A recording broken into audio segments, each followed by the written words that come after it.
I'm hanging out with my good friend, Ricky. How long have we known each other? About 10 years. Oh, wow. Coming up on a decade or maybe even more. Retired Navy guy, amazing real estate broker, father, family man, real estate guy. We've known each other for a while now. So I think your story is phenomenal and that this is very applicable for other people that are in the military. This is a path that they too could follow. And so that's what I just want to walk through. I want to talk about that so other people can copy and replicate it. So how did we meet, sir? I rented a house. I was moving from Bremerton over to the Seattle side of the water, and I needed a rental house. So I rented a house of yours. Perfect. And then what happened one crazy day while I was standing inside the house chatting with you? What did I tell you to do? I believe your words were, you need to be a real estate agent and you need to buy a house. And also it was like, hey, why are you renting from me? Let's go buy another house. Yeah, you were looking at my application and you were kind of surprised that I was not buying. And so we started having that conversation. What did you do next? Well, I finished out my rental term with you and then I bought a house. So, which was my second property. And I lived in that for a few years. And then when I transferred to another duty station, I rented it out. Yep. So literally you already owned one home. Mm-hmm. And then I looked down at your application and I was like, bro, let's go buy another house. You went and bought another house and then you kept that one, went and bought another rental. Right. Over what time period was this? So I bought the first house in 2006, right before the market started going down. It was like November of 2006 is when I bought it. Lived in that for about 7 years. So in 2015, after renting from you for a year, I bought my second house. Lived in that for 2.5 to 3 years. Went to another duty station, and then I started renting that one out as well. Awesome. And so what branch of the military were you in? Navy.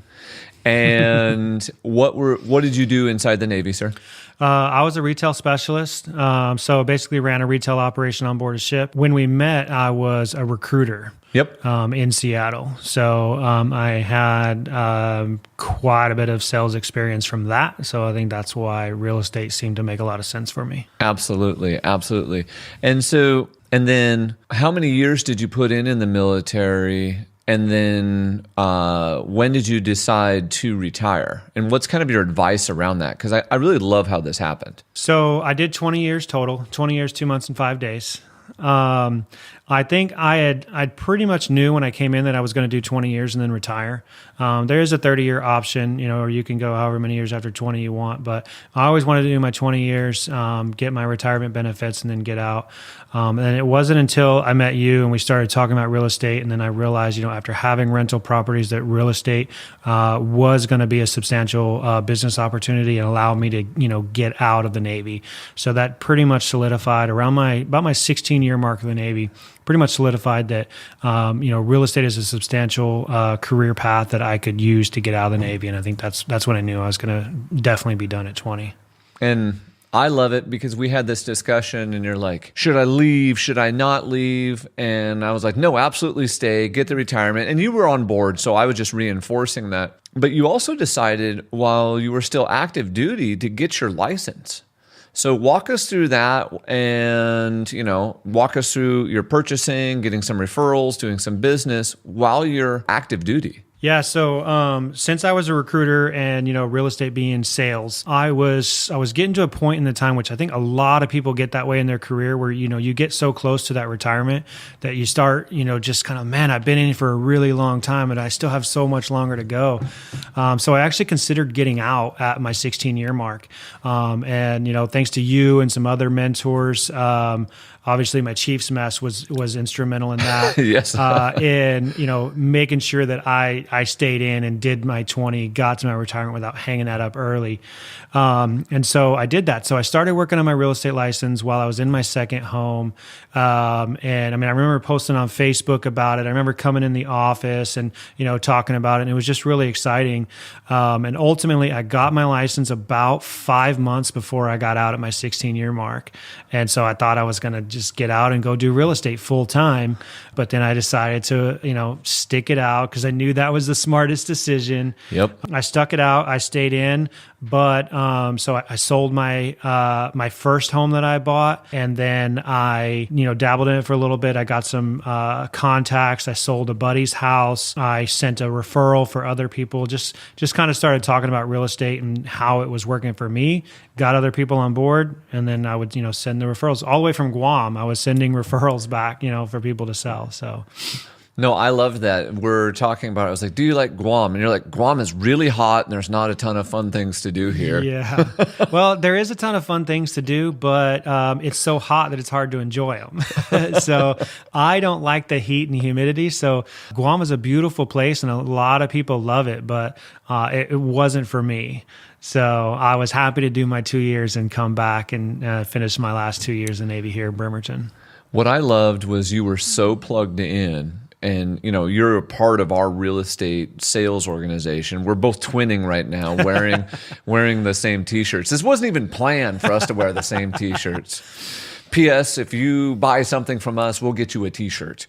But while you were there, you started your real estate career. You started selling real estate. You were an active real estate investor. And then as leads came up, you were essentially sending referrals home and making, pieces of the commission for handing out a name, a phone number, and hey, go talk to Billy. He's thinking about buying or selling. That's phenomenal. See, that's what I want people to hear is that you can be in the military, you can move around, you can use your veteran benefit to buy real estate.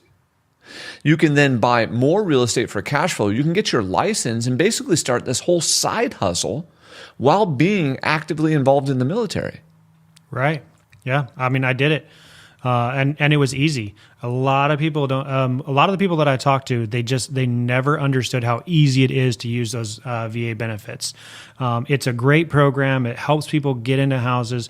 And it's not meant to be an avenue for an investment. It's meant to be a program that gives people in the military an opportunity for home ownership where they wouldn't normally have that.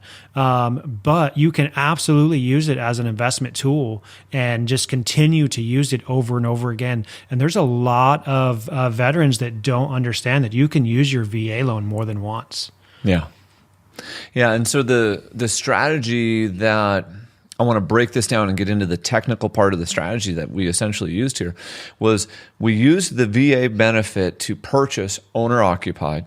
Right. Because once again, it is for the owner occupied only. Then what Ricky would do is he would live there for a while, let the value go up just a little bit, refi it into conventional financing, get back that VA benefit, so then he could go use it again to purchase another property. Right. Which a lot of people don't realize that the idea of owner occupancy is and then moving to another property. It's very easy because we transfer to different locations all the time. So you don't have to make the decision of uprooting your family to move somewhere for the sole purpose of investing. You're doing it for your career. Why not take advantage of it on the investment side as well? Mic drop. No, that was beautiful. So then what was the next step that you did? What did you purchase next? And then what does it look like overall today right now? Overall, so I have a good portfolio. I have 3 homes. One of them is included in a duplex and then my primary residence. So that house that I bought in 2015, I held on to that after living in it for a while and then renting it for a little while. I was able to sell it in 2021, so 6 years after I bought it, for more than double what I paid for it. Wow. In just 6 years. Granted, we had some, great things happening in the market that allowed me to get that value out, but I took that and I turned it around and I put it into a duplex. So I turned 1 unit into 2 units. And now that unit is cash flowing very well monthly. And so what was the vehicle? So did you have to pay taxes on that gain? No, because I 1031 exchanged it into the duplex. So you bought something, it doubled in price. You used the 1031 exchange to roll all that into the next property. And what would you say the LTV is on that property and an approximate cash flow? So approximate cash flow is about $700 a month. Yep. And loan to value is almost half as well. So you're at like 50% loan to value, your cash flow went up and your units doubled. Right. And then what about the backyard of that house? What's the upside potential? The upside potential right now is a lot of the housing regulations that are coming out are going to allow me to build an ADU, possibly 2 ADUs in the backyard that are just going to give me more cash flow in the end.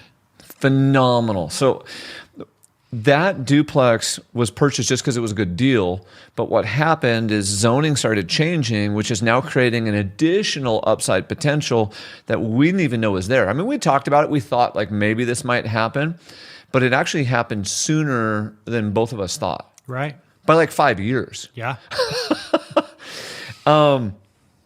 Okay, so we've got the duplex, we've got the house, we have the other house, we have 3 properties, 4 units total, correct? Right. Yeah. And then that's phenomenal. Over what time period was that put together? So I bought my first house in 2006. There was a 7 or 8 years between that one. Yep. But then since I bought the duplex, the very next year, I guess it was a little bit longer. End of 21 is when I bought, and then in 23 I bought another house. That's currently a rental as well. So because of where the market was at, that's not specifically cash flowing right now, but it's still a great investment over time because that's another one of those lots that's going to turn into a developable lot in the future. Oh, bro, I love it. Number one, I'm super proud of you. It's been amazing watching you grow. And what I want people to understand is Ricky was active duty. He got his military retirement, so he has income coming in. And then he's creating a full second retirement by selling real estate and then purchasing real estate. Phenomenal. Do you believe anyone could do this? Absolutely. You just have to be willing to take the risk, a calculated risk. Do you like taking risks? Sometimes. It's hard, but I do love it. And as you did this, what would you say, like, this was a big mistake that I made, or like, don't do this? What did you learn along the journey that, you want others to not have to do? I made an emotional decision in selling my first house sooner than I probably should have. And the reason for that was, so when I bought it, the market started going down. I bought it in 2006, and it almost immediately lost 35% of its value.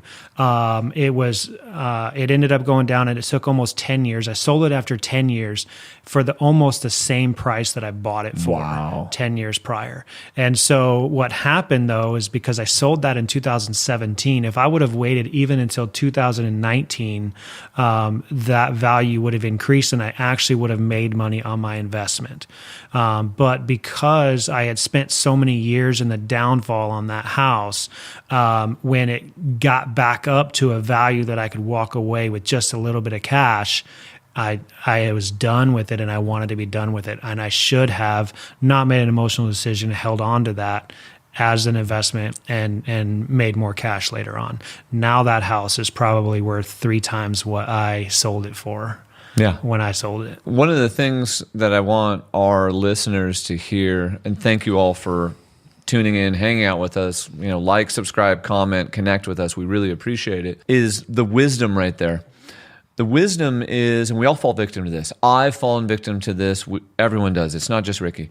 We get to an emotional point where we're worn out, tired of dealing with it. I don't want to go clean it again because the tenant did something. I don't want to deal with it. When the reality is I'm not making a good return. Part of real estate is waiting. Mm-hmm. So we buy real estate and wait. Absolutely. Okay. This is a get rich slow program. Buy and wait. So if I'm not getting rich and I'm not making cash flow and making money, now if I'm losing money, I got to get rid of it. Okay. Mm-hmm. But if I'm not losing money, I just probably need to wait a little bit longer because the market will eventually cycle and get me there. What else have you learned along your journey? That real estate is really a game of calculated risk. If you are willing to get out there and take risk, a lot of us are afraid to take risk and really try something, and that's an emotional feeling. That's we often are very afraid of risk, but the reality is if we don't start taking risks at some point and making sure that it's a calculated risk, it's going to be very hard to succeed. It doesn't mean that your risk has to be real estate. It could be some other investment opportunity, but it really goes across the spectrum for everything. You get out on the road in your vehicle, you've taken a calculated risk that you're going to get to where you want to go safely. And you can do the same thing with real estate, is you just make a calculated risk and just, become good at it. And eventually it's not going to feel like a risk anymore. I love it. A calculated risk, knowing the numbers, maximizing the upside and limiting the downside. Right.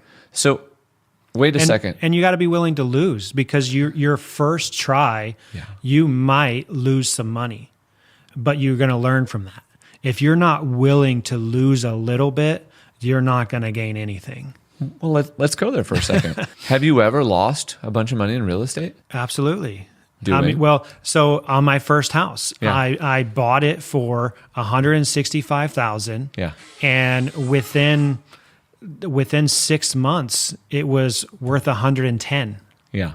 And it took forever to recover that. And I kept thinking, I'm like, this is never going to work. I don't know what I'm going to do. But my mortgage was lower than a rent in an apartment in that same area. So I just kept doing it. And I just stuck it out. And eventually it ended up not being a loss. And I was able to come out of that. Ooh, okay. So hold on. I want to unpack that. Let's go a little deeper. You had an emotional loss on paper. Mm-hmm. You didn't take a physical loss. Right. And so the emotional loss, because that was during the Great Recession when everything went down. And you said, you know what? The smarter thing, and notice our listeners how Ricky has said that multiple times. I wanted to do something, but I found the smarter method of doing it.